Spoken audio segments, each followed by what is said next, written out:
चलिए, तो हम लोग आरओ यारों के लिए जनवरी का 2023 का करंट अफेयर्स कर रहे हैं। कल हम लोगों ने कुछ टॉपिक्स को देख लिया था, कुछ टॉपिक्स को आज हम लोग जनवरी का खत्म कर देंगे। सबसे पहला टॉपिक डालिए, दीदी सुरक्षा कवच अभियान। दीदी सुरक्षा कवच अभियान।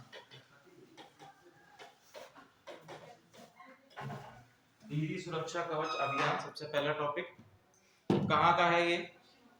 ठीक है, तो जैसा कि इसका नाम है, दीदी किसको कहा जाता है? ममता बनर्जी को कहा जाता है। ठीक है, और ममता बनर्जी के नाम पर ही इसको शुरू किया गया है। कहां पर इसको शुरू किया गया? पश्चिम बंगाल से इसको शुरू किया गया है। किस राज्य की है ये प्रोग्राम? ये पश्चिम बंगाल राज्य का प्रोग्राम है। इसमें लक्ष्य लिखिए,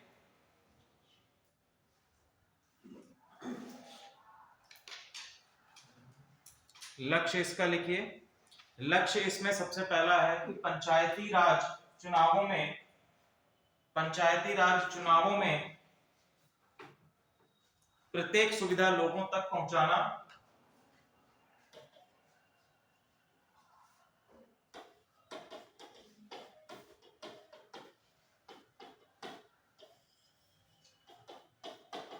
इसके तहत एक ऐप भी लॉन्च किया गया है। ठीक है, एक ऐप लॉन्च किया गया। इट मींस दैट हम ये कह सकते हैं कि एक सिंगल विंडो ऐप है जिसके जरिए आप ऑनलाइन अपने फोन में इन सुविधाओं का, जैसे आपको वोटर लिस्ट में नाम शामिल कराना है या सरकार के जो कार्यक्रम है उनमें आपको रजिस्टर अपने आप को कराना है, तो उसके लिए एक ऐप लॉन्च किया गया, दीदी के दूत। ठीक है, दीदी के दूत नामक एक ऐप लॉन्च किया गया। साथ ही साथ एक और अभियान इसी के अंतर्गत है, दुआरे अभियान। देखिए, दुआरे अभियान।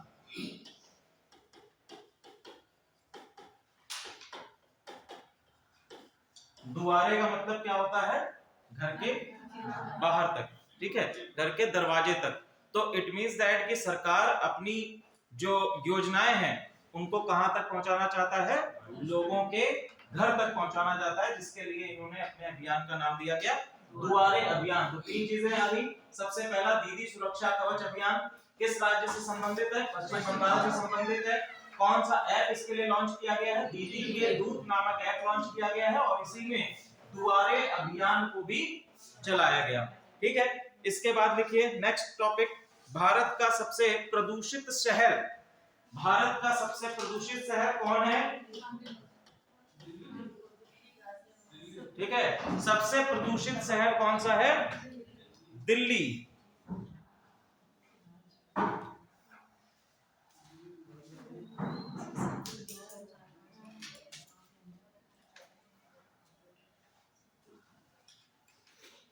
ठीक है, अब इसके लिए जब हम किसी चीज को नापते हैं, यानी कि प्रदूषण को नापते हैं, तो प्रदूषण के लिए क्या हम लोग नापते हैं बताइए? हम अगर कहें कि भैया किसी शहर या किसी स्थान के प्रदूषण को यदि हम नाप रहे हैं, उसका मापन कर रहे हैं, तो किस स्तर पे नापते हैं? उसका स्केल क्या है? क्या?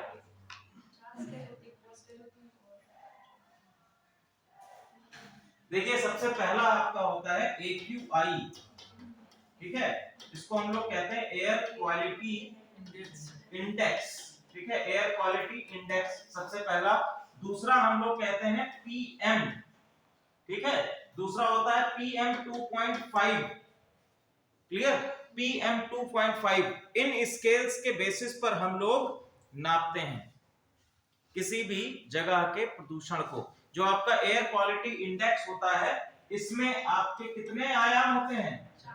4 आयाम होते हैं। क्लियर है? चलिए,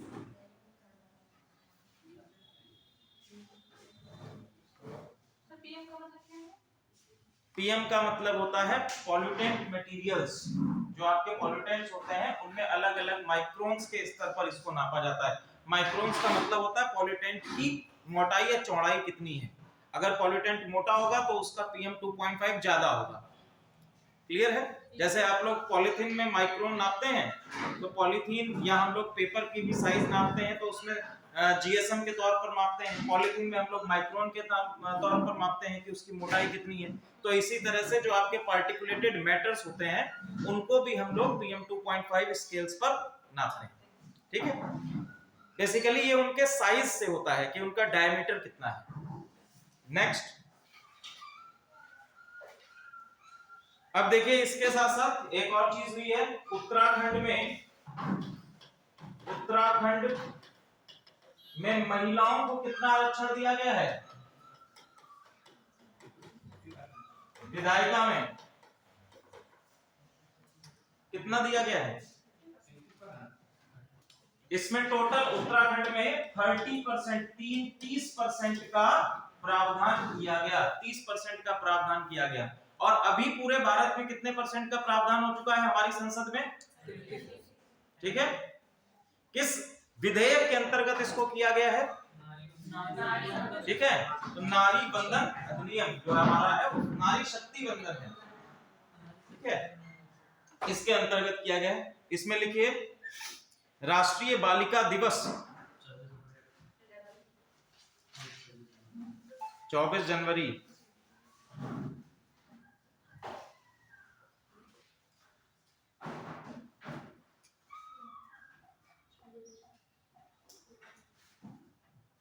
ठीक है, राष्ट्रीय बालिका दिवस 24 जनवरी के दिन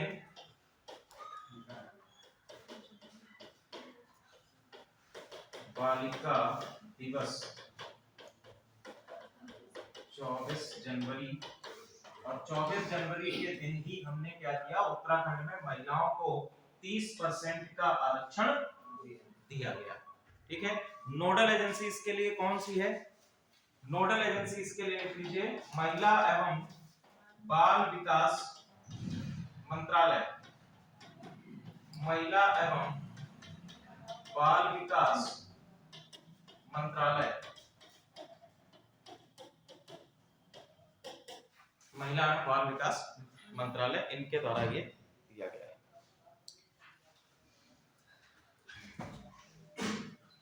लिखिए भारत का संविधान साक्षर जिला, भारत का पहला संविधान साक्षर जिला, पहला संविधान साक्षर जिला कौन सा जिला बना है? भारत का पहला संविधान साक्षर जिला। ठीक है, लिखिए कोल्लम, कोल्लम, कोल्लम,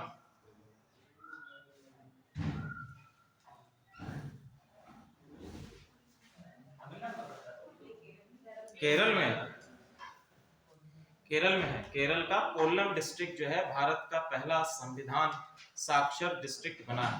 संविधान साक्षर कहने का मतलब क्या है? हमने कहा कि संविधान साक्षर, इट मींस दैट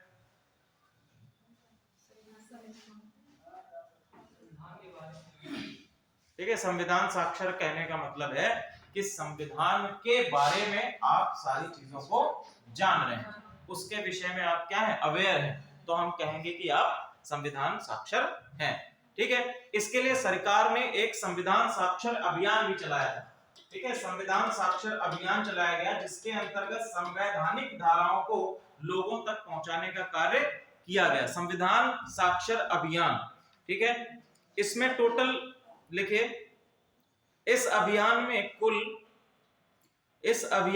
कुल 7 लाख परिवार, 7 लाख परिवारों के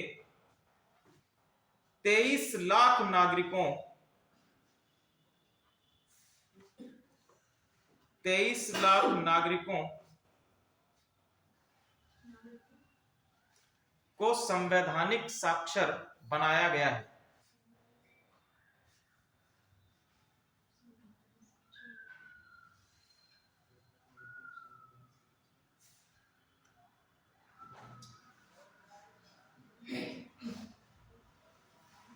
क्लियर?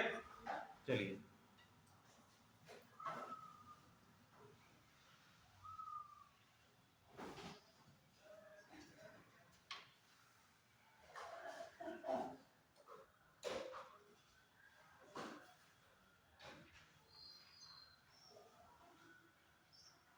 एथेनॉल ब्लेंडेड वाला तो हम पहले पढ़ा चुके हैं 20%। ठीक है, इसको आप लोग इसमें लिख लीजिए थोड़ा थोड़ा। India energy week 2023, India energy week 2023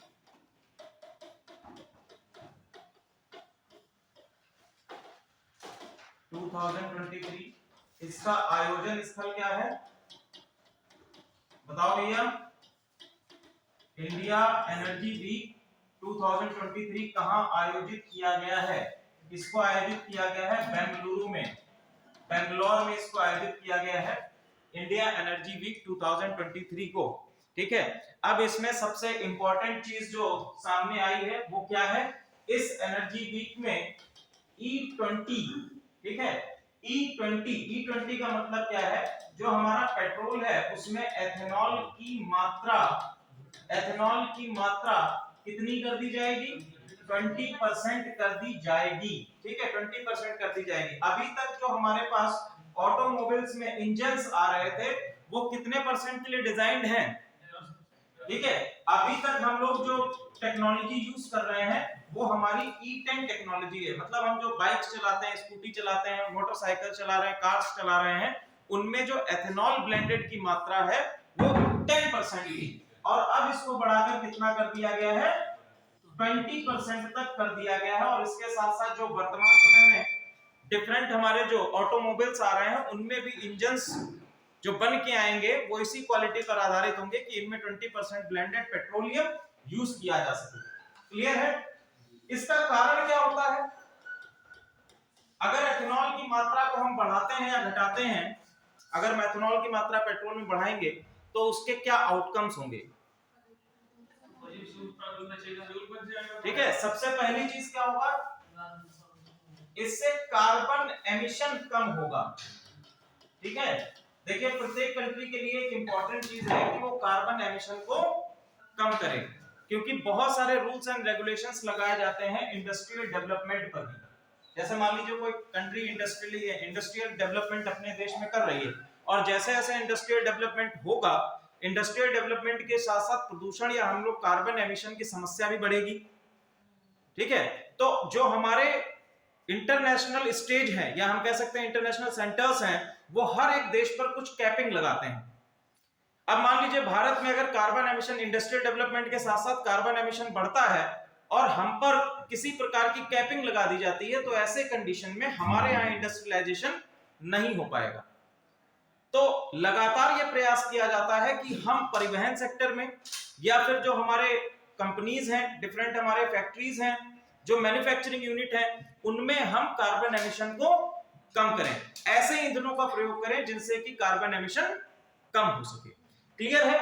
इसके साथ साथ जितना हमारा एथेनॉल की मात्रा हम बढ़ाएंगे, एथेनॉल जो है वो प्रोड्यूस किससे किया जाता है? गन्ने से प्रोड्यूस किया जाता है। ठीक है, तो इससे हमारे देश में गन्ने का प्रोडक्शन भी क्या होगा? बढ़ेगा। तो ये भी एक महत्वपूर्ण इसमें चीज थी कि गन्ने का प्रोडक्शन बढ़ाने के लिए भी ये हमारे लिए इंपॉर्टेंट है। ये किसान या हम लोग किसी कृषि में इसको देखेंगे। नेक्स्ट हम लोग अगला टॉपिक देखते हैं।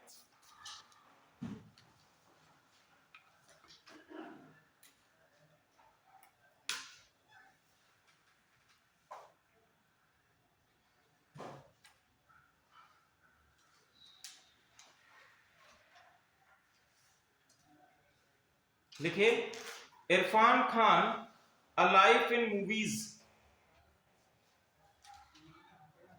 Irfan Khan a life in movies किसके द्वारा लिखी गई है? ये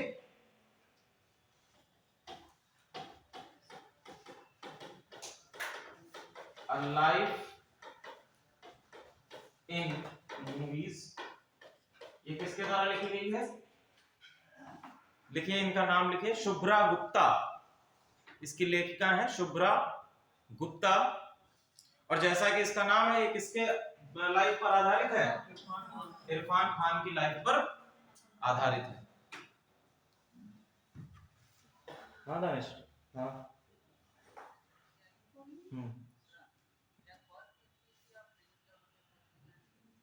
कौन है?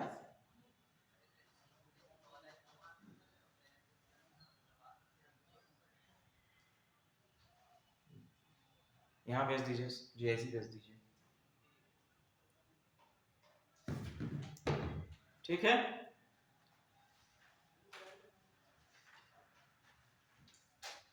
अगला लिखो, नील कुरेंजी। नील कुरेंजी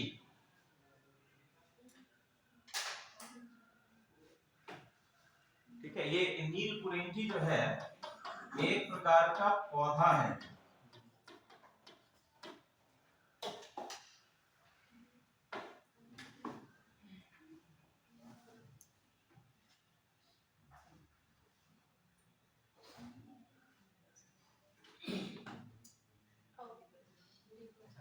ठीक है, ये एक प्रकार का पौधा होता है नील कुरेंजी, और इस पौधे को अभी अभी हम लोगों ने किसमें शामिल किया है, संरक्षित पौधों के, नील कुरेंजी को संरक्षित पौधों की श्रेणी में शामिल किया गया है। इसको लिखिए, संरक्षित पौधों की श्रेणी में शामिल किया गया है। इसका वैज्ञानिक नाम लिखिए, नील कुरेंजी का वैज्ञानिक नाम स्ट्रोबिलेथेंस कुंथियाना। स्ट्रोबिलेथेंस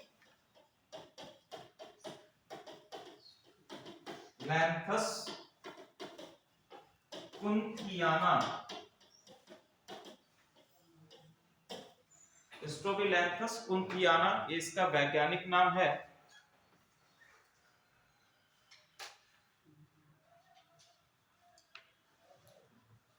ठीक है, संरक्षित पौधे, जो हमारे संरक्षित पौधे होते हैं, इसके लिए कौन सा सेक्शन है बताइए, इसका सेक्शन कौन सा है, लिख लो, वन्य जीव संरक्षण अधिनियम 1972 अनुसूची 3, वन्य जीव संरक्षण अधिनियम 1972 का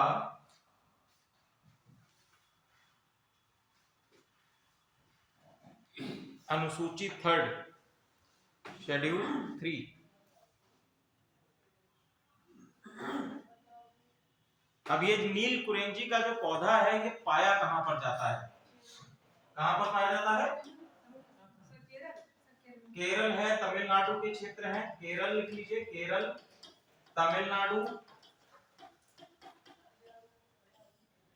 नीलगिरी की पहाड़ियों में, नीलगिरी, और दूसरी है मंगलागिरी। मंगलागिरी, नीलगिरी और मंगलागिरी की पहाड़ियों में इसको पाया जाता है।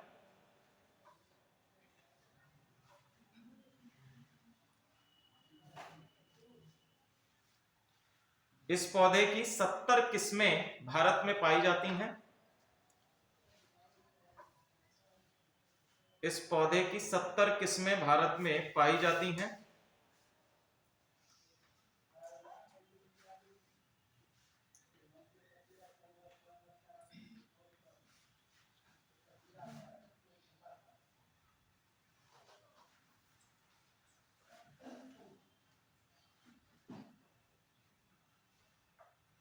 चलिए नेक्स्ट एक और लिखे, तरंग मेल सेवा।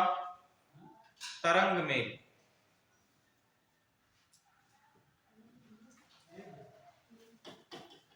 तरंग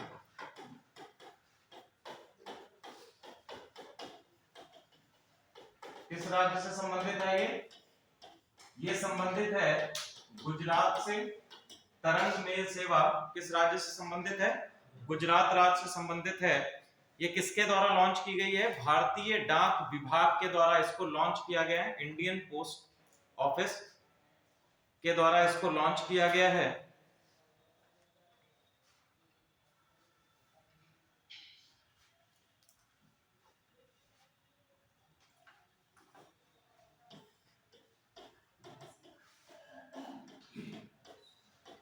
सूरत में एक स्थान है हाजीरा, सूरत में हाजीरा नामक स्थान से इस तरंग मेल सेवा का उद्घाटन या शुभारंभ किया गया है।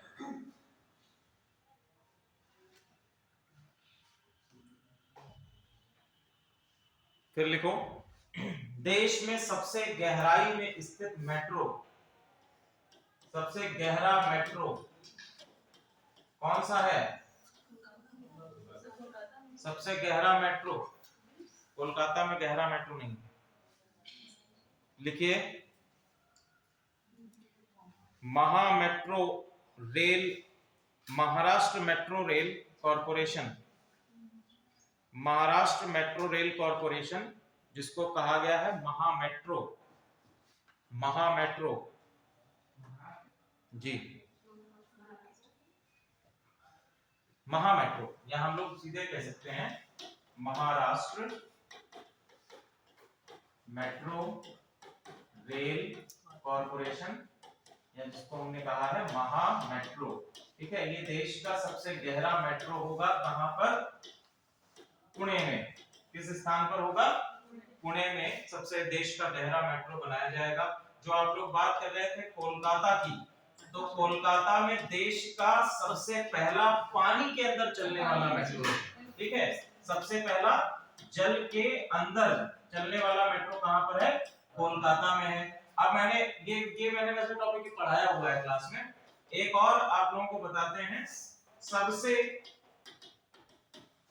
कम दूरी का मेट्रो, सबसे कम दूरी का मेट्रो जिसकी जो लंबाई है वो सबसे कम है, कौन सा है बताइए? कौन सा मेट्रो कॉरपोरेशन है जो सबसे कम दूरी तक संचालित किया जाता है?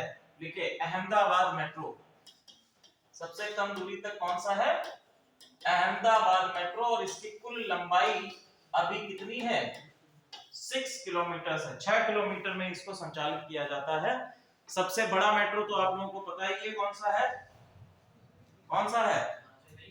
दिल्ली। ठीक है, डीएमआरसी जो है दिल्ली मेट्रो रेल कॉरपोरेशन, वो देश का सबसे बड़ा मेट्रो कॉरपोरेशन, या हम कह सकते हैं सबसे लंबाई, सबसे दूरी जो है सबसे अधिक आपको डीएमआरसी में है। देश का सबसे लंबा मेट्रो डीएमआरसी। क्लियर है? चलिए, मतलब ये कह सकते हैं जो इसकी लंबाई है, जो इसकी टोटल दूरी है वो सबसे अधिक, जो इसकी लाइन है जिस पे ये चल रही है वो सबसे अधिक जो किलोमीटर्स हैं इसी में।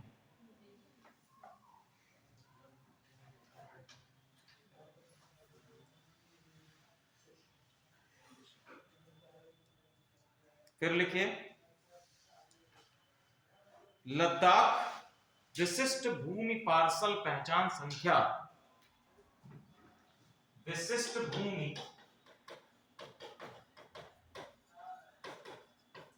पहचान पार्सल संख्या किस राज्य से संबंधित है? ये दिया जा रहा है कहां पर? लद्दाख में इसको प्रोवाइड कराया जाएगा। लद्दाख बताइए अभी राज्य है या एक यूटी है? ठीक है, लद्दाख वर्तमान समय में क्या है? एक यूनियन टेरिटरी है। यूनियन टेरिटरी है। कौन से कॉन्स्टिट्यूशनल अमेंडमेंट के द्वारा इसको यूनियन टेरिटरी का दर्जा प्रोवाइड कराया गया?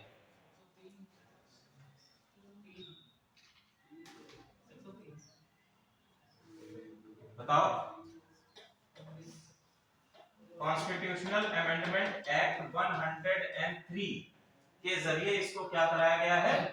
इसको दिया गया है यूटी का जरिया। इससे राज्य का जो दर्जा था, राज्य का जो दर्जा था जम्मू एंड कश्मीर के पास में, उसको छीनकर 2 यूटीज बनाई गई। कौन कौन सी?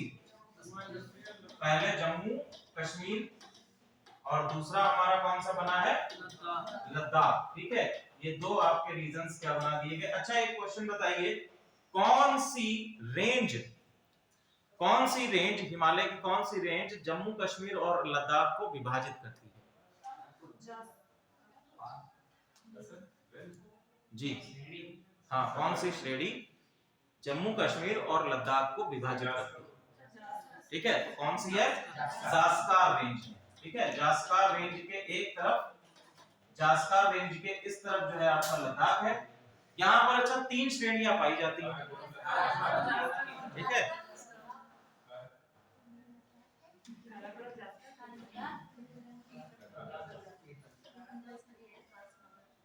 ये कौन सी है? काराकोरम। ठीक है, ये कौन सी है? ये कौन सी है? एक क्वेश्चन आपका एक बार आया था कि जो आपका वैष्णो देवी का मंदिर है ये कौन सी रेंज में आता है? वैष्णो देवी का मंदिर कौन सी रेंज में आता है? एक क्वेश्चन ऐसे भी आपका आ चुका है कि जो आपका श्रीनगर है, श्रीनगर कौन सी रेंज में आता है? श्रीनगर जो है वो कौन सी रेंज में आता है? पीर पंजाल में आता है, जास्कार में आता है या काराकोरम में आता है? ठीक है, पीर पंजाल में आता है। इस तरीके के क्वेश्चंस भी आप लोगों से बनते हैं एग्जामिनेशन में। ठीक है, चलिए हम लोग आगे बढ़ते हैं। लद्दाख की बात करें तो लद्दाख में कुछ चीजें और हैं। लद्दाख में देश का सबसे ऊंचा एयर स्ट्रिप है, हवाई पट्टी है। ठीक है, हवाई पट्टी है, कौन सी है?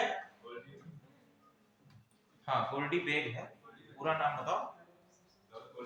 हाँ ठीक है, दौलत बेग ओल्डी, दौलत बेग ओल्डी ये देश की सबसे ऊंची हवाई पट्टी है और इसका निर्माण कराया गया था कारगिल वॉर 1999 के दौरान। ठीक है, ताकि वहां तक हमारी आर्मी को रसद की आपूर्ति की जा सके। ठीक है, तो देश का सबसे ऊंची हवाई पट्टी है, देश की सबसे ऊंची हवाई पट्टी है, सबसे ऊंचाई पर स्थित।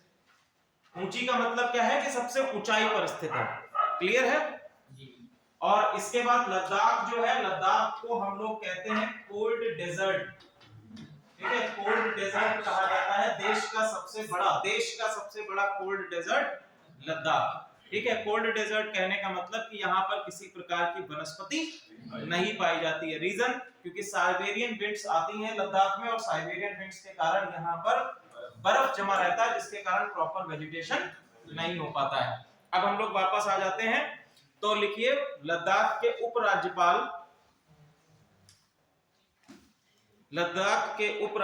कौन है? आर के माथुर। उपराज्यपाल आर के माथुर द्वारा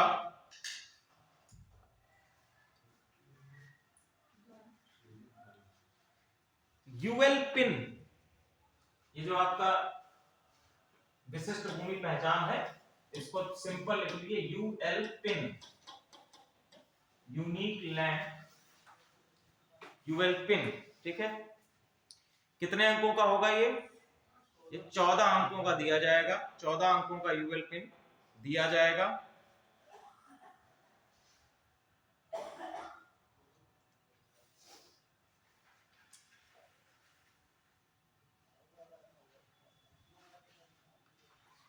ठीक है,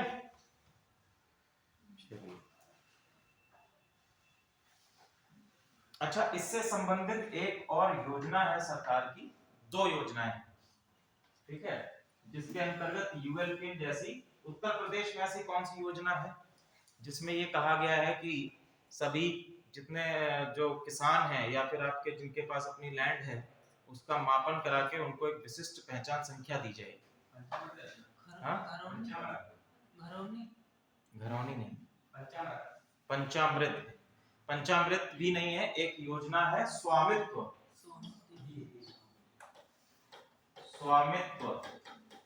ठीक है, स्वामित्व योजना है उत्तर प्रदेश में, जिसके अंतर्गत घरों का ड्रोन के द्वारा निरीक्षण करके सर्वे कराकर उनको एक विशिष्ट पहचान संख्या दे दी जाएगी स्वामित्व के अंतर्गत।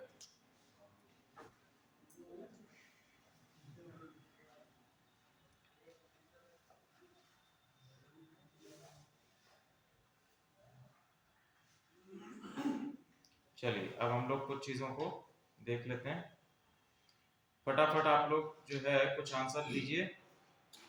पहला क्वेश्चन हम बता रहे हैं आपसे, निम्नलिखित कथनों पर विचार कीजिए, केवल क्वेश्चन सुनिए और आंसर करने का प्रयास करिएगा। ठीक है, पहला कथन है इसका, केंद्र सरकार ने 1 जनवरी 2023 से एकीकृत खाद्य सुरक्षा योजना प्रारंभ की। अब तक हम लोगों ने जितना पढ़ा है उसी पर आधारित है। ठीक है, एकीकृत खाद्य सुरक्षा योजना प्रारंभ की 1 जनवरी से, पहला कथन। दूसरा कथन है, इसमें प्रतिमाह इसमें प्रतिमाह प्रति व्यक्ति 5 किलोग्राम खाद्यान्न, जिसमें चावल 2 रुपए किलो, गेहूं 1 रुपए किलो और मोटा अनाज 1 रुपए किलो में दिया जाता है। पहला दोनों कथन सही है, केवल एक सही है, केवल दो सही है, या कोई भी कथन सही नहीं है? ठीक है, तो केवल एक सही है, बाकी कथन आपका दूसरा कथन सही नहीं है, क्योंकि जो रेट है, जो रेट इसमें दिए गए कथन में वो डिफर कर रहे हैं। क्लियर? चलिए अगला क्वेश्चन है, भारत के हरित हाइड्रोजन मिशन से संबंधित ग्रीन हाइड्रोजन को नवीकरणीय बिजली का उपयोग करके पानी को हाइड्रोजन और ऑक्सीजन में विभाजित करके उत्पादित हाइड्रोजन के रूप में परिभाषित किया गया है। तो ये कथन सही है कि ग्रीन हमने किससे, बिजली से बनाएंगे, ठीक है, इलेक्ट्रोलिसिस की प्रोसेस से। दूसरा कथन है, मिशन का लक्ष्य 2047 तक प्रति वर्ष 15 मिलियन मीट्रिक टन हाइड्रोजन की उत्पादन क्षमता हासिल करना है। तो ये कथन क्या है, गलत है, क्योंकि हमारा लक्ष्य क्या है, 2047 तक 50 मिलियन मीट्रिक टन का लक्ष्य हासिल करना है। प्रति वर्ष का कैपिंग उसमें जुड़ा नहीं है। क्लियर है? अगला है, ग्रे हाइड्रोजन पारंपरिक रूप से मीथेन CH4 से निर्मित होता है। तो ये भी कथन आपका सही, यानी कि कथन पहला और दूसरा सही है। क्लियर है? अगला एक क्वेश्चन है, पहली वंदे भारत एक्सप्रेस ट्रेन को 19 फरवरी 2019 को दिल्ली, कानपुर, इलाहाबाद, वाराणसी मार्ग पर चलाया गया था। पहली वंदे भारत सही है, बिल्कुल सही है। दूसरा, वंदे भारत एक्सप्रेस में परिचालन सुरक्षा के लिए train collision avoidance system, train collision avoidance system, जिसको क्या कहा गया है, कवच, ठीक है, कवच से लैस है। दोनों कथन क्या है, सही है। ठीक है, अगला क्वेश्चन है, प्रज्वला चैलेंज के संबंध में निम्नलिखित कथनों पर विचार करें। कौशल विकास एवं उद्यमिता मंत्रालय द्वारा प्रज्वला चैलेंज को लॉन्च किया गया है। पहला कथन, तो ये कथन क्या है, गलत है। किसके द्वारा, इसकी नोडल एजेंसी कौन है? ठीक, वेरी गुड। ऐसे देखिए नोडल एजेंसी के क्वेश्चन इस प्रकार से बनते हैं। अगला क्वेश्चन आपका क्या है, अगला इसी पे जो कथन है, इसे ग्रामीण अर्थव्यवस्था को बदलने वाले विचारों, समाधानों और कार्यों को आमंत्रित करने के उद्देश्य से शुरू किया गया है। कौन सा सही है, कौन सा गलत है? तो पहला आपका गलत है, दूसरा आपका कथन सही है। अगला क्वेश्चन, निम्नलिखित में से कौन सा राज्य RTI जवाबदेही में सबसे खराब प्रदर्शन करने वाला राज्य है? ठीक है, तो कौन सा राज्य सबसे खराब प्रदर्शन कर रहा है? तमिलनाडु। दूसरा, ऑनलाइन ई निरीक्षण सॉफ्टवेयर के माध्यम से उच्चतम न्यायालय के निर्णय को कितने क्षेत्रीय भाषाओं में अनुवादित किया जाएगा? ठीक है, तो 4 भाषाओं में अनुवादित किया जाएगा। कौन कौन सी हैं? ठीक, वेरी गुड। नेक्स्ट, निम्नलिखित में से कौन सा राज्य लोकायुक्त विधेयक 2022 पारित करने वाला पहला राज्य बना है, जो मुख्यमंत्री और मंत्रिपरिषद को भ्रष्टाचार विरोधी लोकपाल के दायरे में लाता है? लोकायुक्त विधेयक 2022 किस राज्य के द्वारा पारित किया गया है? राज्य हम आपको बता देते हैं कौन कौन से हैं। केरल, महाराष्ट्र, तेलंगाना, मणिपुर।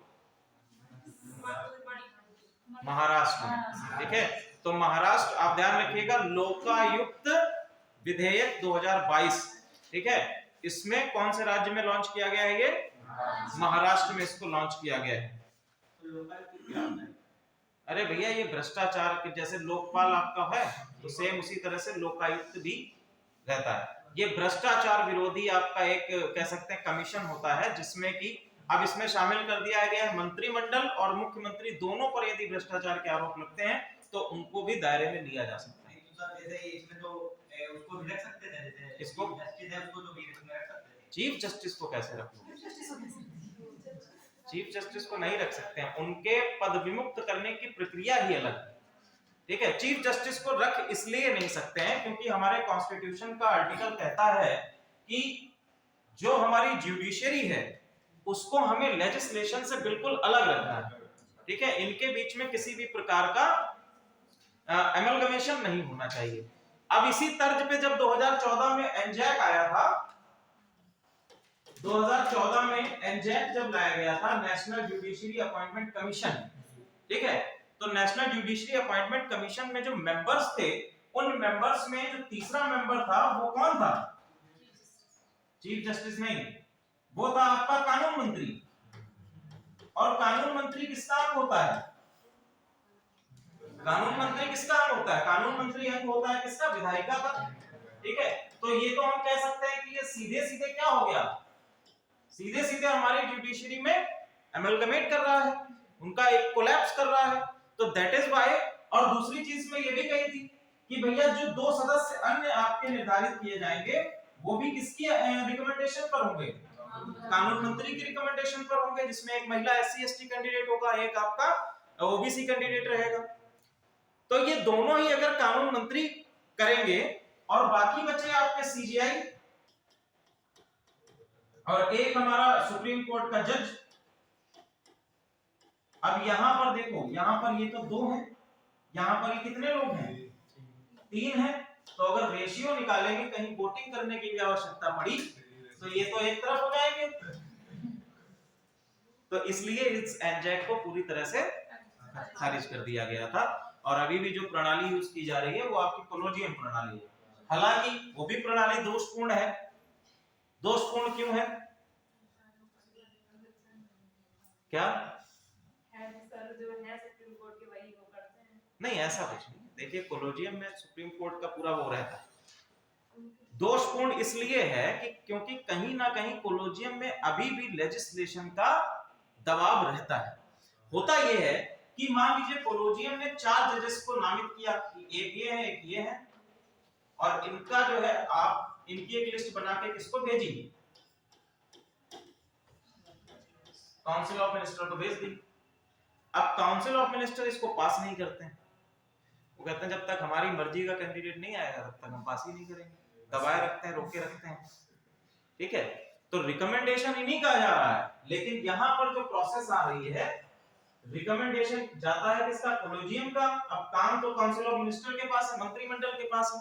तो कहीं ना कहीं अभी भी लेजिस्लेशन अपनी इसमें भूमिका प्ले करता है। दैट इज व्हाई कई बार कोलोजियम सिस्टम को ये बात उठती है कि कोलोजियम सिस्टम दोषपूर्ण है।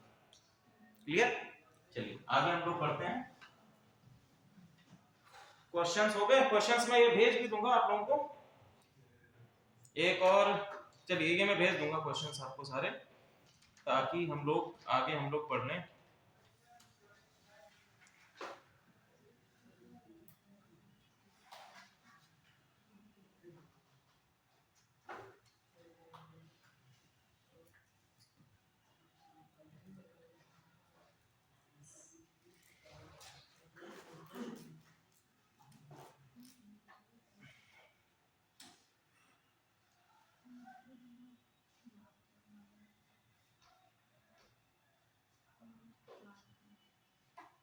देखिए, भारत बांग्लादेश मैत्री पाइपलाइन परियोजना, भारत बांग्लादेश मैत्री पाइपलाइन परियोजना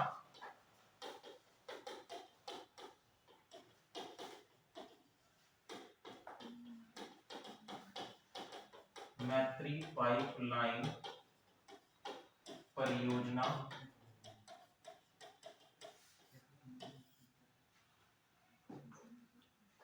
तो सबसे पहला तो किन 2 देशों के बीच में है? ये भारत बांग्लादेश के बीच में है। ठीक है, इसके किसके बीच में है? भारत और बांग्लादेश के बीच में है। दोनों अगर देशों की बात करें तो कई बार क्वेश्चन आपसे पहले ये भी बनेगा कि बांग्लादेश से हमारे भारत के कितने राज्यों की सीमा टच करती है? कितने राज्यों की सीमा टच करती है? पहला क्वेश्चन आपका ये बन जाएगा। ठीक है, तो हम देखते हैं। दूसरा क्वेश्चन ये भी बनेगा कि हम बांग्लादेश के साथ किन नदियों को साझा करते हैं?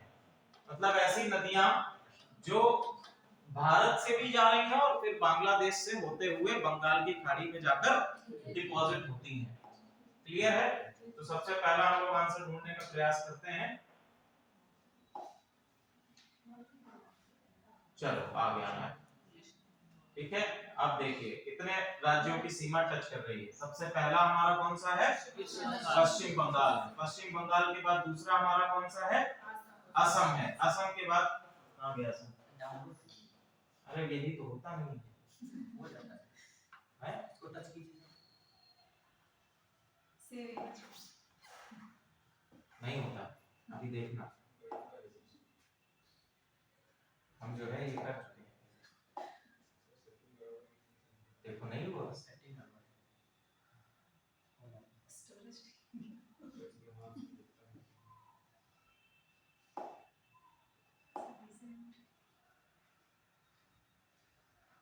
मॉडिफाइड कोडिंग में उसको अरे नहीं होता है, ये देख चुके हैं उसको करके।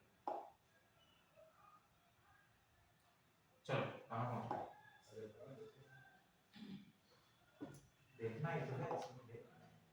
तो सबसे पहला हमारा हो गया वेस्ट बंगाल, वेस्ट बंगाल के साथ बात है असम, ठीक है, फिर है मेघालय, मेघालय के बाद है आपका त्रिपुरा, ठीक है, त्रिपुरा के बाद मिजोरम। ये राज्य किससे टच कर रहे हैं, बांग्लादेश से टच कर रहे हैं। कितने राज्य हैं, 1 2 3 4 और ये 5, तो टोटल हमारे बांग्लादेश की सीमा से 5 राज्य टच करते हैं। तो आपका आंसर आ गया कि 5 राज्य हमारे बांग्लादेश की सीमा से टच कर रहे हैं। टोटल हमारे कितने टच कर रहे हैं, 5 राज्य टच कर रहे हैं। अब नदियों की बात करें तो कौन कौन सी ऐसी नदियां हैं जो कि भारत और बांग्लादेश में जल साझा करती हैं।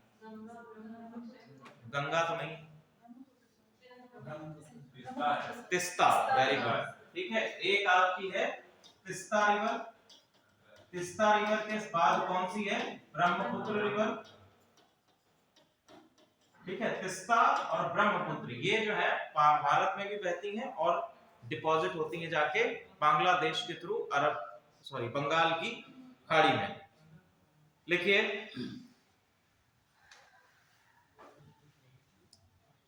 ये भारत बांग्लादेश जो आपकी मैत्री पाइपलाइन है, ये कहां से कहां तक जाएगी, पहला सिलीगुड़ी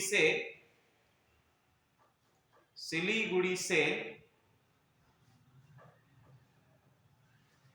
दिनाज, बांग्लादेश के सिलीगुड़ी से बांग्लादेश के दिनाजपुर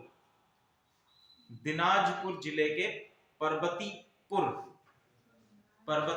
दिनाज, देखो किसको किसको जोड़ेगी, पश्चिम बंगाल का सिलीगुड़ी, ठीक है, सिलीगुड़ी से शुरू होगी, जाएगी कहां, बांग्लादेश में कहां पर, दिनाजपुर क्या डिस्ट्रिक्ट है, दिनाजपुर डिस्ट्रिक्ट है और इसका इलाका है पर्वतीपुर, यहां तक इसको जोड़ा जाएगा। ये आपकी जो पूरी पाइपलाइन है ये सिलीगुड़ी से पर्वतीपुर तक जाएगी। ये है किसके लिए, ये क्यों बनाई गई है,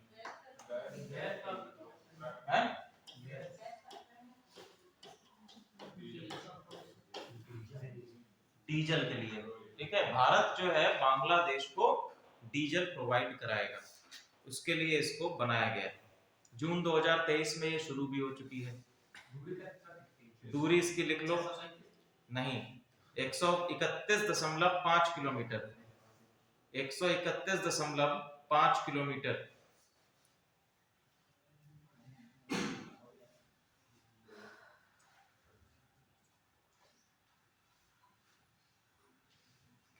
ठीक है, भारत में कितना इसका पार्ट है, टोटल इसकी कुल लंबाई कितनी है, 131.5 किलोमीटर है। और अगर हम बात करें कि इसकी भारत में इसका कितना पार्ट है, तो भारत में इसका सिर्फ और सिर्फ 5 किलोमीटर है, बाकी सारा पार्ट कहां पे है, बांग्लादेश में। भारत के में केवल 5 किलोमीटर, बाकी सारा बांग्लादेश में है। ठीक है, कितने सालों के लिए है ये, लिखिए 15 वर्षों तक। भारत 15 वर्षों तक बांग्लादेश को डीजल प्रोवाइड कराएगा, डीजल पहुंचाएगा।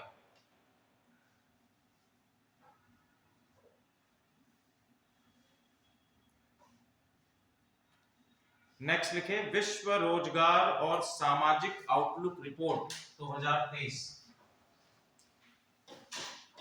विश्व रोजगार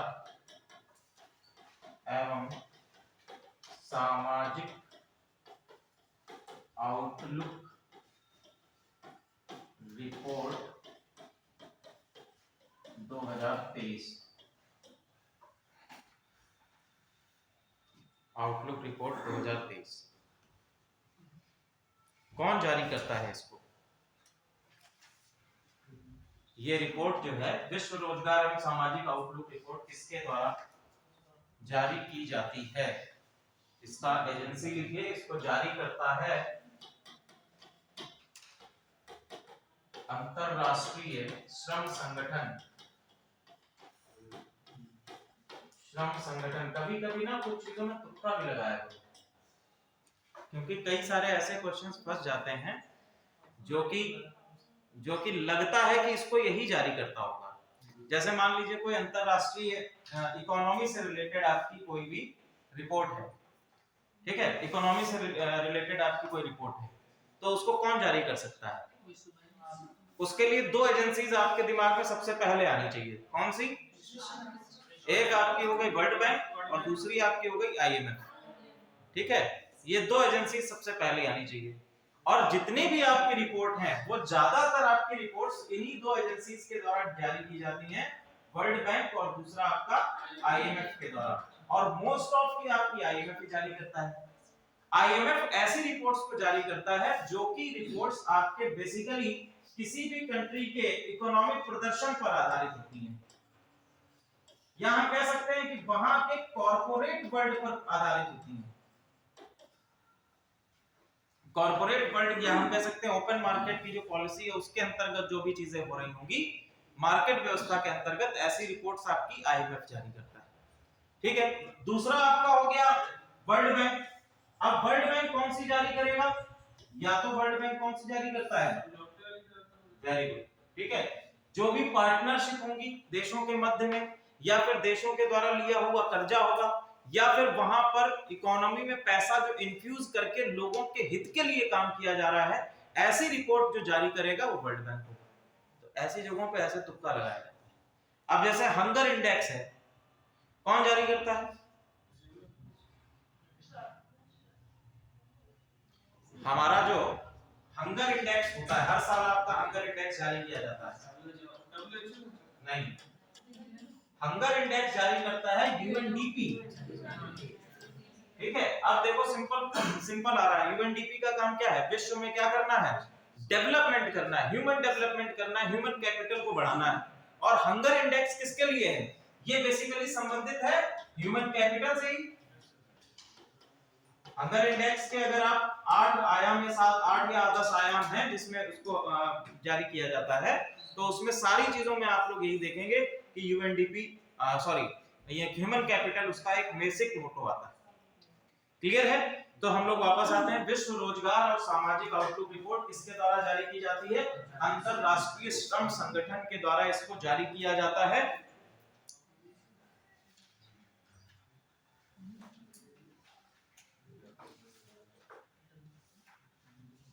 अंतरराष्ट्रीय श्रम संगठन का मुख्यालय कहां पर है? ठीक है, जिनेवा मुख्यालय लिख लो फटाफट। Geneva Switzerland. जिनेवा में और किसका मुख्यालय है? WHO का मुख्यालय है जिनेवा में, वर्ल्ड हेल्थ ऑर्गेनाइजेशन WHO। इसमें सदस्य राष्ट्र लिख लो, कितने राष्ट्र हैं? 187 राष्ट्र हैं।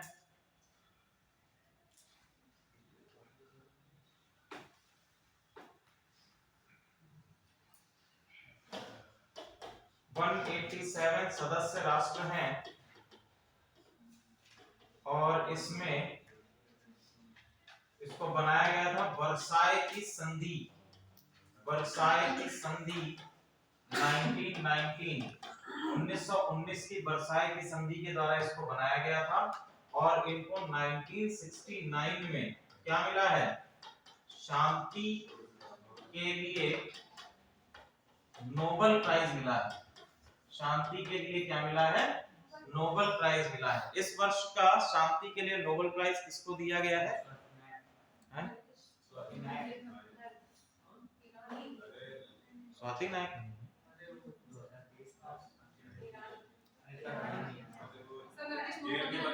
नरगिस मोहम्मदी, ठीक है, नरगिस मोहम्मदी। कहाँ से संबंधित है नरगिस? हाँ, ईरान से संबंधित है, ठीक है। ईरान से संबंधित नरगिस मोहम्मदी को ये पुरस्कार दिया गया है। इसको याद भी कर रख सकते हैं कि ये मोहब्बत से याद रख लो, मोहम्मदी, मोहब्बत, मोहब्बती, तो याद रहेगा मोहम्मदी, ठीक है। अरे उनको कहने दो। चलिए, हम लोग अभी जब नोबेल पुरस्कार को पढ़ेंगे तो उसमें अलग अलग जितने भी आपके 6 फील्ड्स हैं उसमें किसको किसको दिया गया है। एक जो है उसको दिया गया है, फंस गया, साहित्य पुरस्कार दिया गया लिटरेचर के लिए। चलो,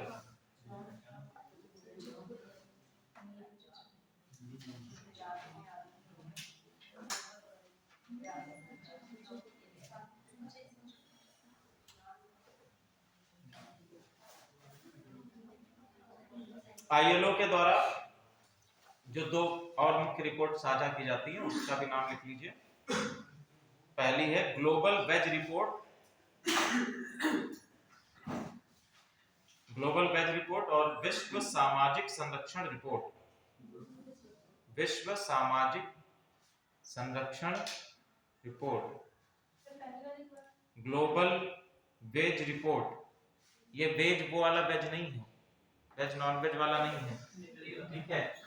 ये ग्लोबल वेज रिपोर्ट है, ग्लोबल वेज रिपोर्ट। ये भी आईएलओ के द्वारा जारी की जाती है। और दूसरी है विश्व सामाजिक संरक्षण रिपोर्ट, ठीक है, विश्व सामाजिक संरक्षण रिपोर्ट, ये भी जारी की जाती है आईएलओ के द्वारा, इंटरनेशनल लेबर ऑर्गेनाइजेशन के द्वारा इसको जारी किया जाता है।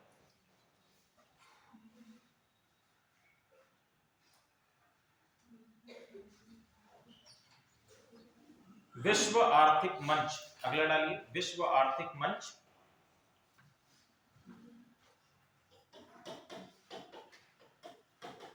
अभी हम लोग इसकी बात कर ही रहे थे। विश्व आर्थिक मंच, ठीक है। इसकी 53वीं बैठक आयोजित की गई 2023 में,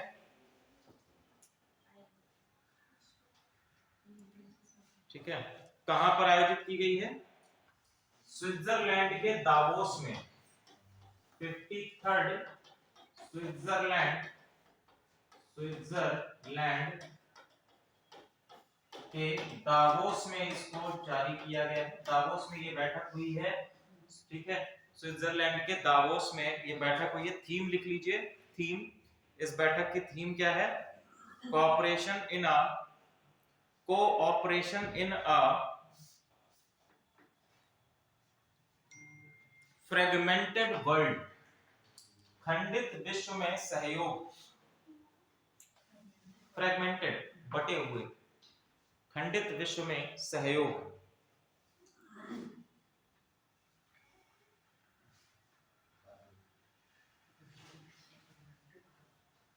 क्या? खंडित विश्व में सहयोग, क्या हुआ अभिषेक?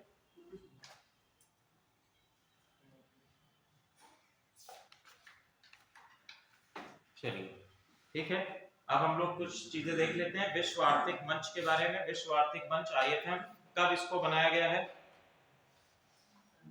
कब इसको बनाया गया है? ठीक है, ईयर लिख लीजिए 1971, 1971 में विश्व आर्थिक मंच को बनाया गया है।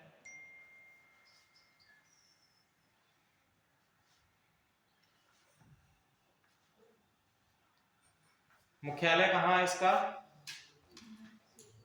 स्विट्जरलैंड, कोलोगनी, कोलोगनी स्विट्जरलैंड, मुख्यालय कोलोगनी,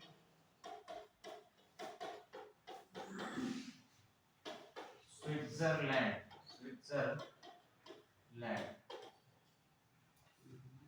कोलोगनी स्विट्जरलैंड में इसका मुख्यालय है। संस्थापक का नाम लिख लीजिए, संस्थापक क्लॉस श्वाब, क्लॉस शोऑब।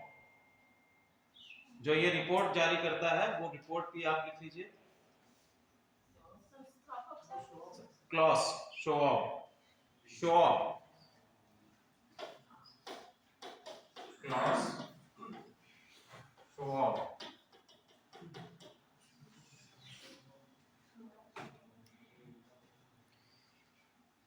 पहली विश्व लैंगिक अंतराल report, world gender gap index, world gender gap index, विश्व लैंगिक अंतराल रिपोर्ट। फिर वैश्विक जोखिम रिपोर्ट, वैश्विक जोखिम रिपोर्ट, रिपोर्ट या इंडेक्स, मतलब रिपोर्ट होती है, रिपोर्ट में ही सूचकांक रहता है। ठीक है, रिपोर्ट में क्या होता है, रिपोर्ट काफी विस्तृत होती है और इंडेक्स में सूची बना दी जाती है कि ये पहले नंबर पे है, ये दूसरे नंबर पे है, ये तीसरे नंबर पे है, ऐसे करके एक सूची बना दी जाती है, वो इंडेक्स कहलाता है। और उनके आगे उनकी मार्किंग हो जाती है कि इतने मार्क्स इनको मिले, इतने नंबर इनको मिले।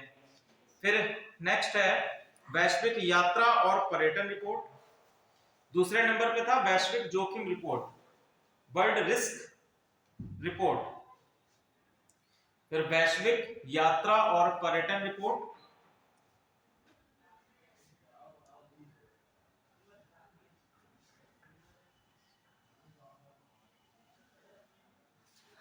ऊर्जा संक्रमण सूचकांक,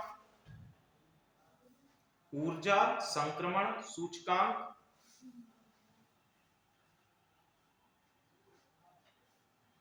और वैश्विक प्रतिस्पर्धा रिपोर्ट, वैश्विक प्रतिस्पर्धा रिपोर्ट, प्रतिस्पर्धा रिपोर्ट।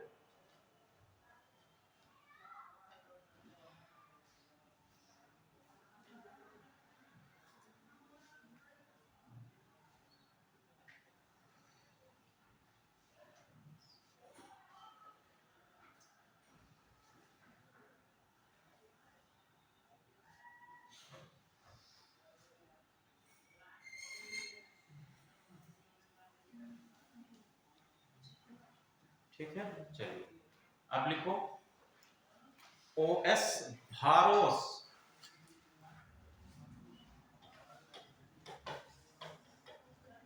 भारोस। ठीक है, ओएस क्या है, ऑपरेटिंग सिस्टम। ऑपरेटिंग सिस्टम क्या होता है,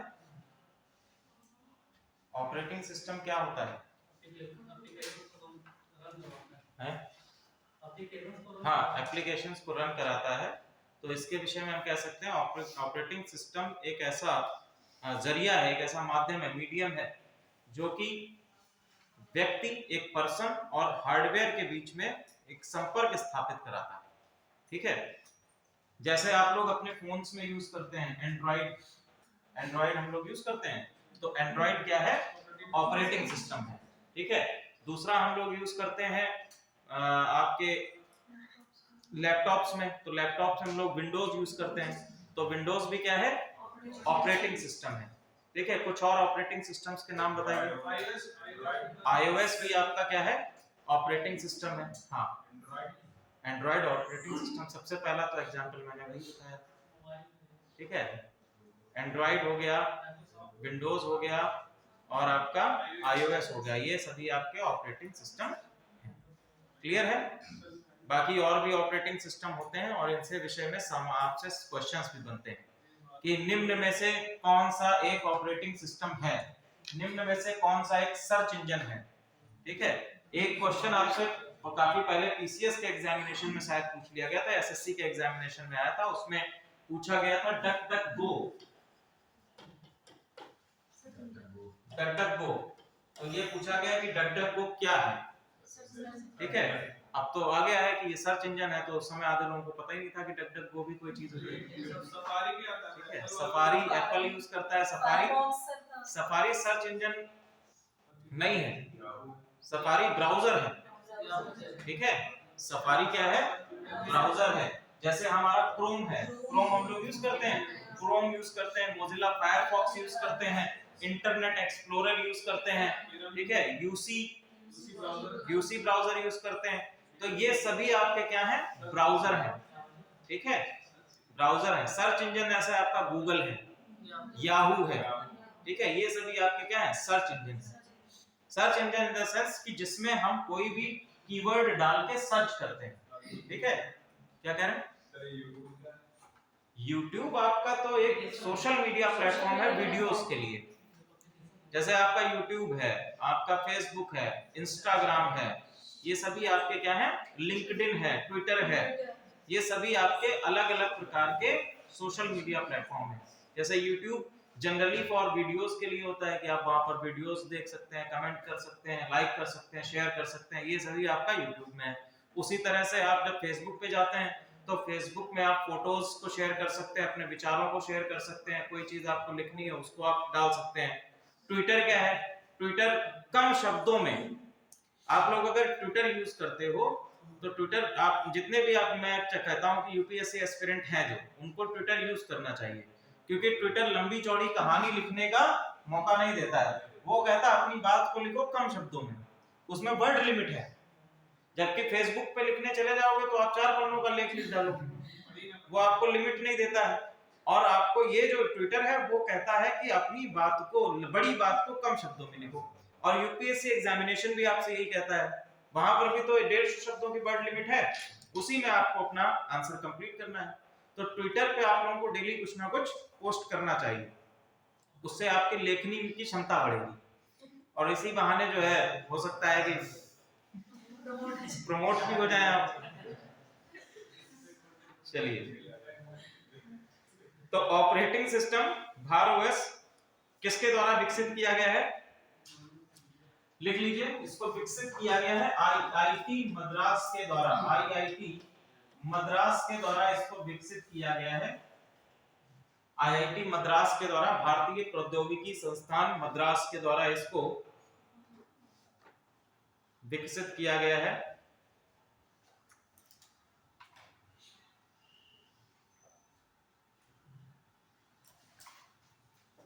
देखो अभी तक हम लोग जो एंड्रॉइड और आईओएस यूज कर रहे हैं ये सभी क्या है, विदेशी हैं, जबकि हमारा भार ओएस क्या है, ये हमारा स्वदेशी या इसको हम कह सकते हैं इंडिजिनियस ऑपरेटिंग सिस्टम है। और शुरुआत में लगभग 100 करोड़ फोन्स में हम इसको देखेंगे। ये भी एंड्रॉइड की तरह वर्क करता है। देखो आने वाले समय में जब मोबाइल आएगा इसके में जिसमें भार ओएस होगा तो उसको चलाने के बाद पता चलेगा कि कितना एफिशिएंट है। ठीक है,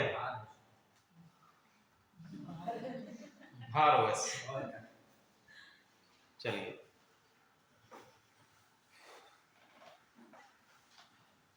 लिखिए, पूर्ण डिजिटल बैंकिंग वाला पहला राज्य, पूर्ण डिजिटल बैंकिंग वाला पहला राज्य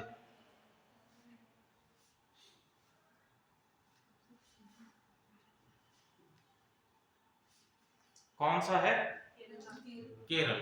ठीक है, आंसर क्या आपका होगा, केरल जो है उसने पूर्ण डिजिटल बैंकिंग वाला राज्य बन चुका है।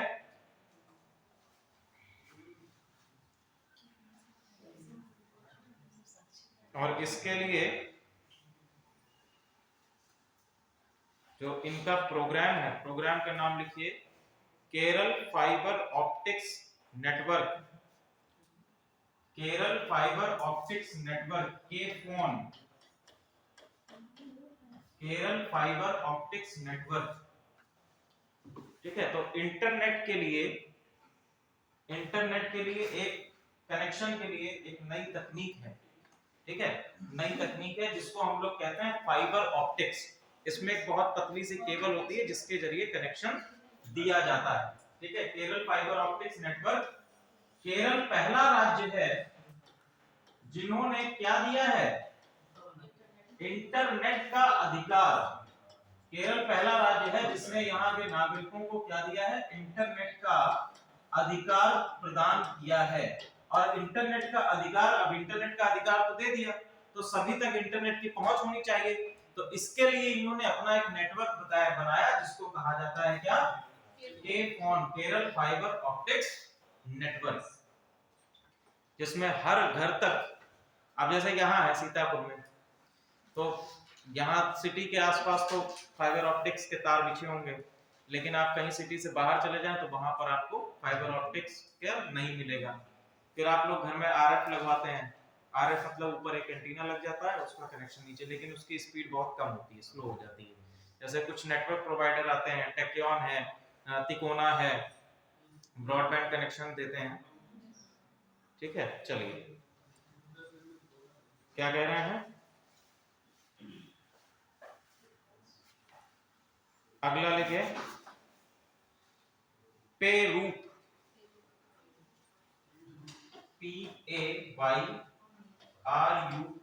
पेरूप क्या है ये है? ठीक है, जैसे आप गूगल पे यूज करते हैं, ठीक है, तो उसी तरह से आपका ये एक ऐप है जिसका प्रयोग आप कर सकते हैं।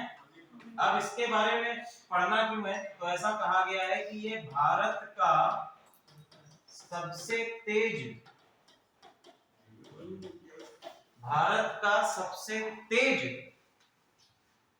भुगतान ऐप है, भारत का सबसे तेज भुगतान ऐप है, सबसे फास्ट, लेकिन आज तक किसी ने यूज भी नहीं किया।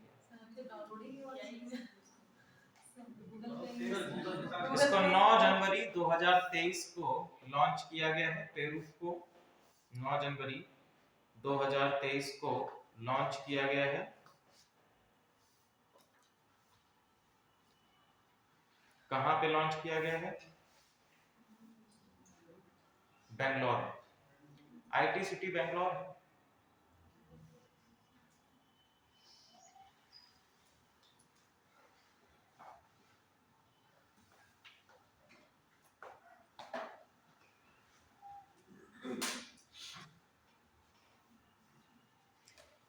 अगला लिखें नीलगिरी तहर परियोजना,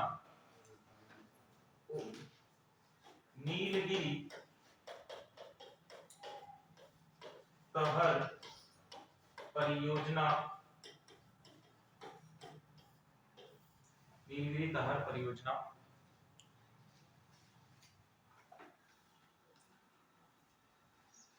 किस राज्य की है? ठीक, तमिलनाडु। किस राज्य की है? तमिलनाडु। ये तहर क्या है?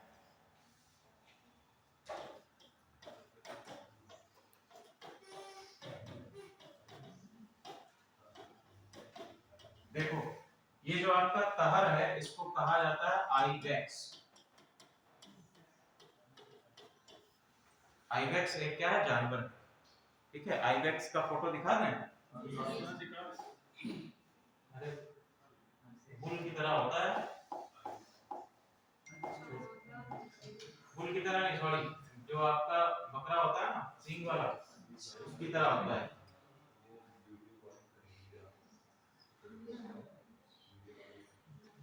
ये है ना सींग वाला बकरा, तो इसी की तरह होता है, ये आइबेक्स है। और ये जो आपका आइबेक्स है ये तमिलनाडु का राजकीय पशु है। ये क्या है? तमिलनाडु का राजकीय पशु है, और इस राजकीय पशु के संरक्षण हेतु नीलगिरी तहर परियोजना का शुभारंभ किया गया है। इसका वैज्ञानिक नाम लिखिए नीलगिरी तहर का, Nilgiri tragus hylocrius, Nilgiri tragus हिलोक्रियस।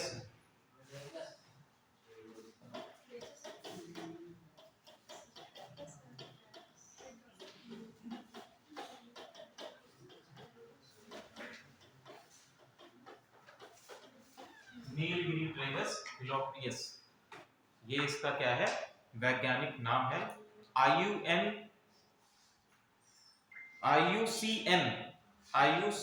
की लाल सूची में, रेड लिस्ट में है ये, IUCN की रेड लिस्ट में लुप्त प्राय जीव, IUCN की रेड लिस्ट में इसको रखा गया है लुप्त प्राय जीव की श्रेणी में।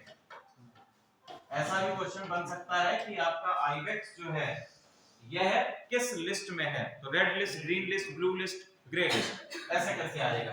तो इसमें कितने क्वेश्चन आपके बन गए? नीलगिरी तहर परियोजना किस राज्य से संबंधित है? तमिलनाडु से। ठीक है। तहर किस राज्य का राजकीय पशु है? तमिलनाडु का राजकीय पशु है, ठीक है। इसका वैज्ञानिक नाम क्या है? नीलगिरी ट्रेगस ओलियोक्रिच, ठीक है। ये इसका क्या है? राजकीय नाम, सॉरी हाँ, तहर जो है इसका हिंदी में नाम, आइबेक्स इंग्लिश में है, जैसे बुल और बैल, गोट और बकरी।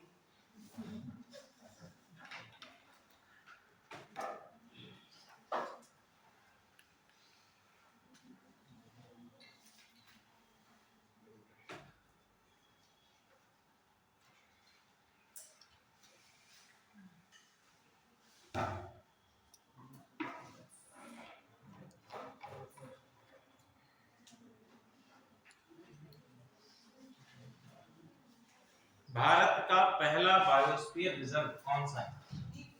ठीक है, नीलगिरी बायोस्फीयर रिजर्व भारत का पहला बायोस्फीयर रिजर्व है। कब आया था ये? 1986 में। ऐसा इसलिए कह रहा है क्योंकि नीलगिरी से ही संबंधित है। 1986 में पहला बायोस्फीयर रिजर्व, बायोस्फीयर रिजर्व किस तट पर है? अगर हम ये कहें तो बायोस्फीयर रिजर्व कोरोमंडल पे, मालाबार पे, दोनों पे, ठीक है। कोरोमंडल और मालाबार पे संयुक्त रूप से है।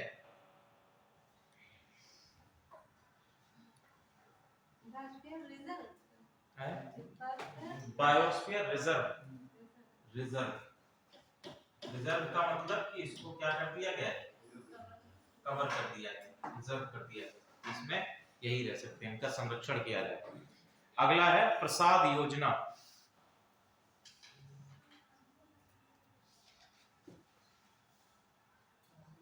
प्रसाद योजना, प्रसाद योजना किसकी है?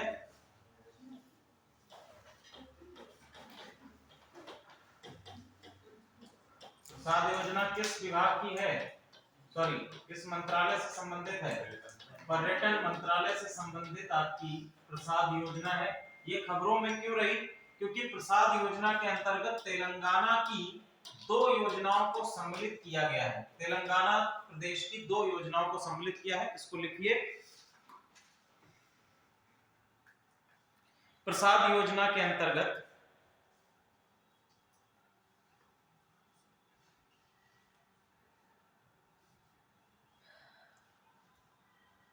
तेलंगाना में 2 परियोजनाएं, तेलंगाना में 2 परियोजनाएं, 2 परियोजनाएं, फिर लाइन चेंज करके नीचे योजना 1, पहला फर्स्ट, भद्राचलम मंदिरों के समूह में, भद्राचलम, भद्राचलम चलम मंदिरों में तीर्थ यात्रा,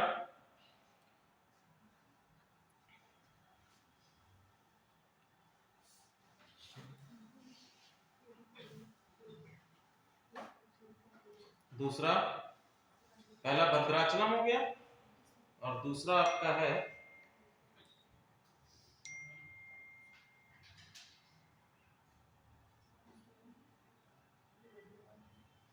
सेकंड रुद्रेश्वर, रुद्रेश्वर मंदिर का विकास। पहला भद्राचलम और दूसरा रुद्रेश्वर।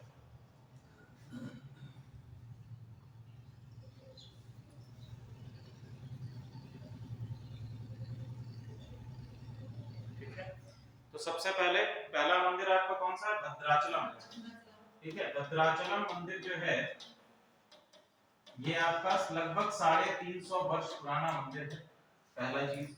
दूसरी चीज, इसके जो नदी इसके पास में है वो कौन सी नदी है?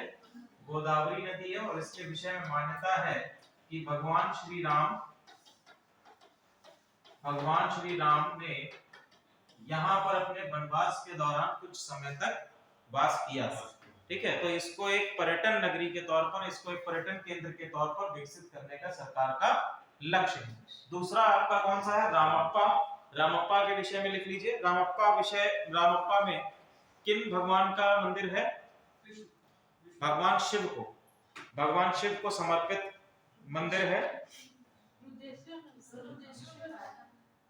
रुद्रेश्वर रामप्पा। अरे उसको रुद्रेश्वर भी कहा जाता है, रामप्पा भी कहा जाता है। रामप्पा टेम्पल, इसको बनवाया था काकतीय वंश के द्वारा इसको बनवाया गया है 1231 ईस्वी में। 1231 ईस्वी में बनवाया गया, काकतीय वंश के द्वारा इसको बनाया गया है।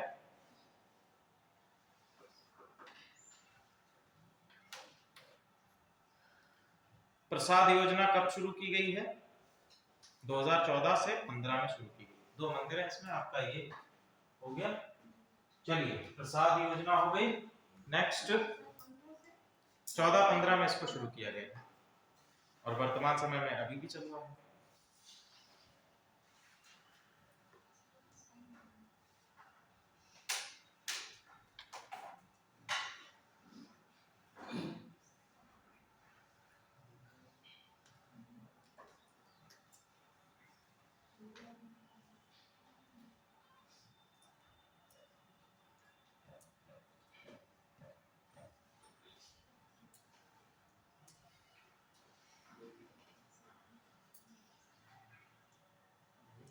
चलिए लिखिए अभ्यास ट्रोपेक्स 2023।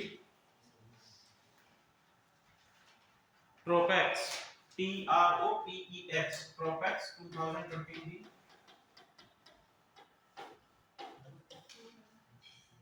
समुद्री अभ्यास है।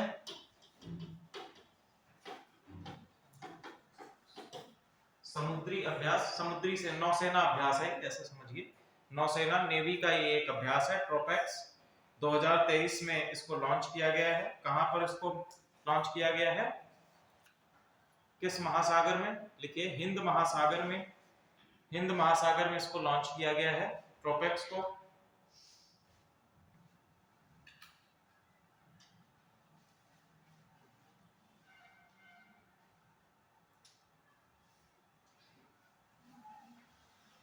अगला लिखिए एम्फेक्स 2023।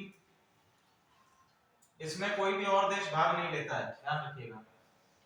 अभी बहुत सारे अभ्यास हम लोग ऐसे भी देखें जिसमें अलग अलग कंट्रीज भी शामिल होंगे। अगला है एम्फेक्स 2023। एम्फेक्स 2023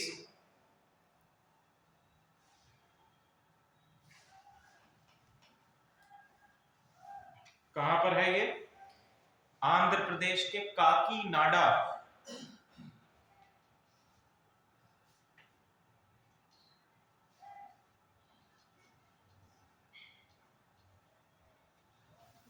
काकीनाडा, ठीक है, काकीनाडा में। इसमें लिख लीजिए देश की तीनों सेनाएं इसमें भाग लेंगी, इस अभ्यास में भाग लेंगी।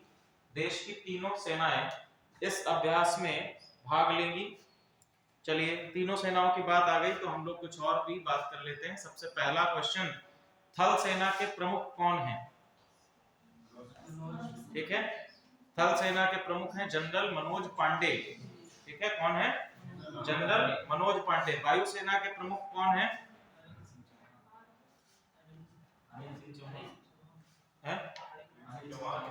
अनिल सिंह चौहान। फिर लिखिए नौसेना प्रमुख कौन है? हरि सिंह। ठीक है, हरि सिंह। और अनिल सिंह चौहान सीडीएस है। वायुसेना के प्रमुख लिखिए air marshal Vivek Ram Chaudhary. Air marshal Vivek Ram Chaudhary वायुसेना प्रमुख, एयर मार्शल विवेक राम चौधरी। और नौसेना प्रमुख लिखिए admiral R Hari Kumar. R Hari Kumar. और CDS chief of defence staff, CDS chief of defence staff lieutenant general Anil Chauhan. Lieutenant general Anil Chauhan. किसी ना किसी एग्जामिनेशन में यहां से एक क्वेश्चन आपका बनेगा ही बनेगा। अभी कुछ ही समय में एसएससी एमटीएस भी आने वाला है, उसमें भी ऐसे क्वेश्चंस आपसे पूछे जा सकते हैं। 25 नंबर की जीएस आती है एमटीएस में और पेपर बहुत सरल आता है। अगर निकाल लिए तो जो है अच्छी नौकरी पा जाओगे।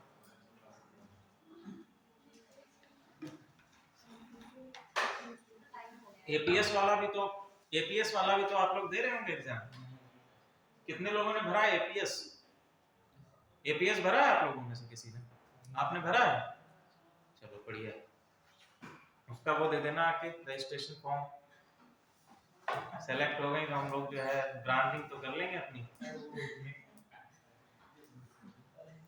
चलिए इसमें एक बचा है कि आप लोग एक वो टॉपिक बचा हुआ है पुरस्कार, ये खत्म कर लें पहले, रक्षा वाला जो कर रहे हैं इसको खत्म कर लें। अभी समय कहाँ हुआ, समय लेट भी तो शुरू किया था हम लोगों ने। फिर लिखिए वरुण 2023, वरुण 2023 किसके किसके बीच में है? भारत फ्रांस, भारत फ्रांस के बीच में है वरुण 2023 द्विपक्षीय। कौन सा है ये? थल सेना का है, जल सेना का है या वायुसेना का है? नौसेना का है, ये जल सेना का। वरुण 2023, वरुण का हिंदी अर्थ होता है जल, ठीक है। वरुण जो है, वरुण किसका पर्यायवाची है? जल का। तो इसी से आप अंदाजा लगा कि किससे संबंधित होगा? जल सेना का। कहां पर हुआ है? कहां पर हुआ है?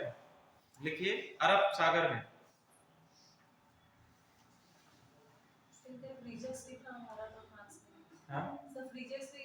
रिजेक्ट्स भी है, अभी आएगा ये, केवल जनवरी में जो हुआ है वो। बाकी हम लोग एक देखेंगे कि वार्षिक कौन कौन से होते हैं जो हर वर्ष होते हैं, ठीक है। धर्मा गार्जियन है और भी कई सारे। नेक्स्ट लिखिए साइक्लोन अभ्यास, साइक्लोन 1, अभ्यास साइक्लोन 1।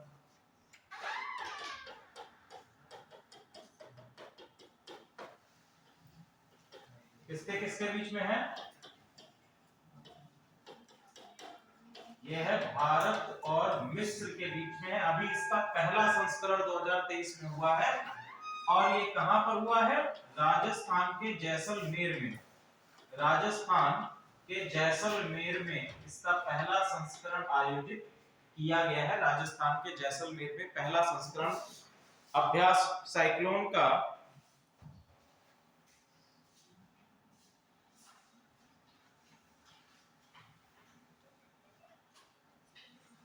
अब लिख लीजिए hand in hand,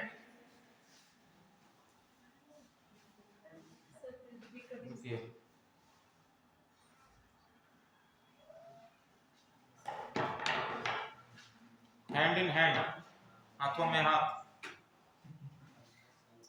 hand in hand किसके बीच में है? लिखो फटाफट लिख डालो, चीन और भारत। हैंड इन हैंड चीन और भारत।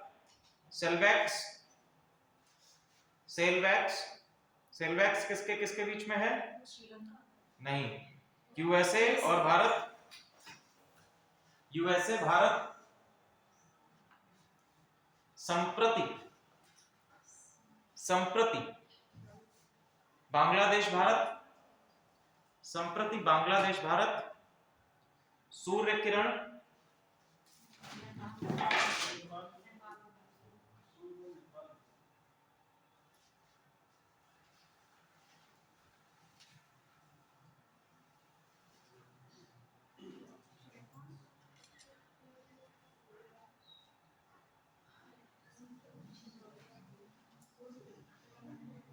फोन निकालो।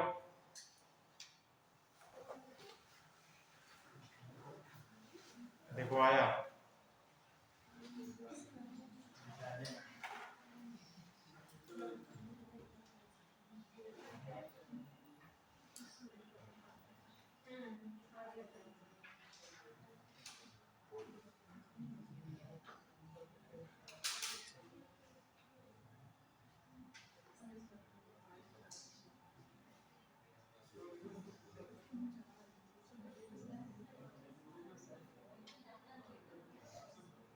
डेटा नहीं है क्या?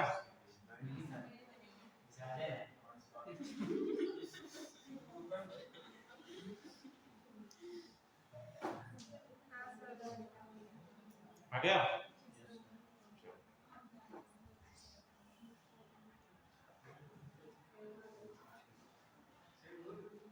सफिक्स हो गया, टॉपिक्स हो गया, वेरी गुड। ये आपके सारे जो हैं।